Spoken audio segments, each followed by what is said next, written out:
tese, refere-se à guerra fiscal e à crise de confiança e os fatores que devem ser considerados para se promover uma integração das administrações públicas tributárias.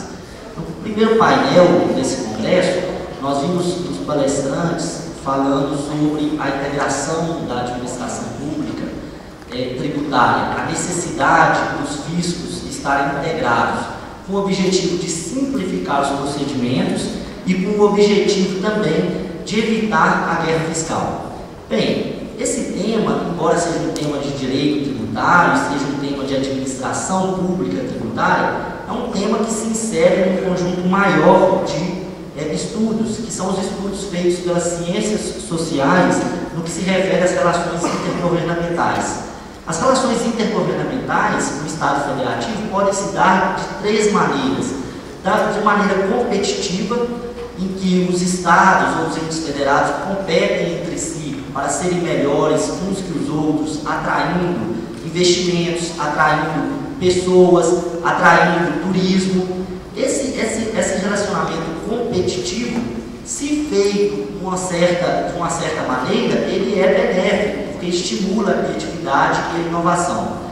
Mas também pode ser altamente predatório, como no caso da guerra fiscal, em que estados concedem incentivos fiscais ilegais, ilícitos, de forma que não só prejudicam a economia de mercado, não só prejudicam a neutralidade tributária dentro de uma federação, como também prejudica a prestação de serviços públicos, já que haverá escassez de recursos.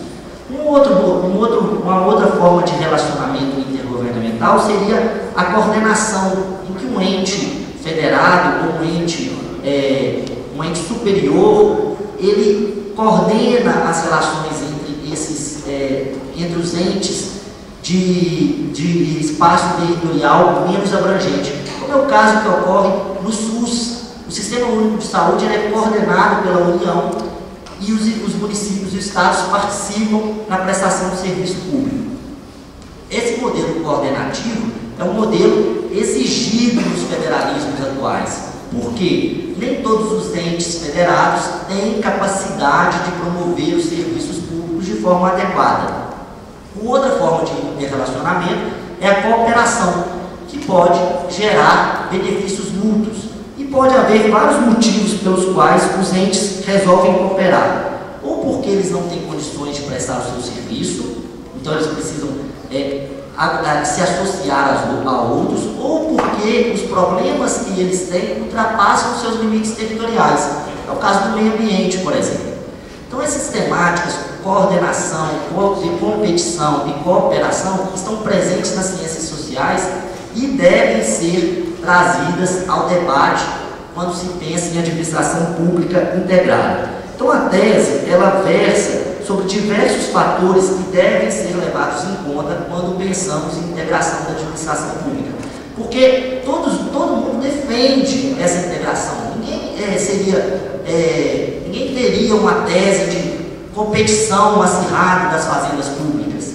Então, se de um lado há um consenso que há necessidade de integração, a questão é como fazer essa integração, como essa integração pode ocorrer. E aí nós listamos alguns fatores baseados em experiências de outras associações, outras cooperações, que é o caso dos consórcios de saúde, as associações intermunicipais, toda a literatura de ciências sociais que fala sobre consórcio e associação entre entes federados, foi abordada para falar quais são os fatores necessários para que se haja efetivamente uma cooperação entre as fazendas públicas. O primeiro fator é a necessidade de um estímulo à cooperação. Não há nenhuma experiência em que os próprios entes federados tomam a iniciativa de cooperarem. Sempre foi necessário um ente indutor, ou o município, ou o estado mais forte, ou o governo central. Então é necessário que a União ou o Senado Federal tome a iniciativa, no caso seria mais adequado o Senado Federal, tome a iniciativa de integrar as fazendas públicas através de uma legislação simplificada, através de uma legislação comum. Um outro fator que vai ser relevante na cooperação é que os custos e os benefícios sejam altamente explícitos. Porque estados como São Paulo, estados como Minas Gerais, que têm alta arrecadação em comparação com os outros estados da federação, podem não ver vantagens em compartilhar um sistema. Porque se eles já estão ganhando no jogo federativo, qual motivo eles teriam para cooperar? Qual motivo os estados que participam da guerra fiscal teriam para cooperar? Então, deve ficar muito claro os custos e os benefícios. E é apresentado também, dentro, obviamente, de teorias das ciências sociais, entre elas da ação coletiva, da teoria dos jogos, que a gente conhece muito da área da economia, a necessidade de um jogador externo. Um jogador externo que seria talvez esse ente indutor, né? Talvez o Senado, talvez a União, promovendo essa integração, balanceando os custos e os benefícios. Porque sem um ente ou um jogador dentro dessa relação federativa que faça a intermediação e faça as compensações, os entes federados podem não acreditar numa relação de confiança. É necessário um terceiro intermediador para que essas relações ocorram. Além disso, ao se promover uma integração das fazendas públicas, deve-se levar em conta experiências cooperativas anteriores. O Estado não se deve criar um sistema novo simplesmente, deve-se aproveitar os sistemas cooperativos anteriores. Por exemplo, o sistema de gestão de gastos públicos já existe, onde municípios, estados e a União colocam seus dados. Deve-se aproveitar essa experiência anterior para que se promova a cooperação. Além disso, alguns políticos, algumas personalidades, elas também ganham centralidade quando elas defendem esse modelo cooperativo.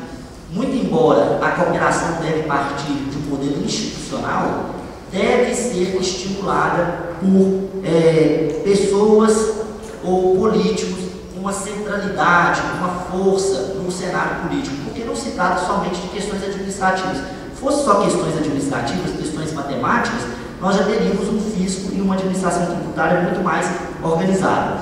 Então, esses fatores que as ciências sociais apresentam, com base na análise dos consórcios públicos de saúde, com base nas análises das associações intermunicipais, devem ser consideradas quando se pensa na administração tributária integrada, tão defendida pelos autores e cientistas da área do direito tributário.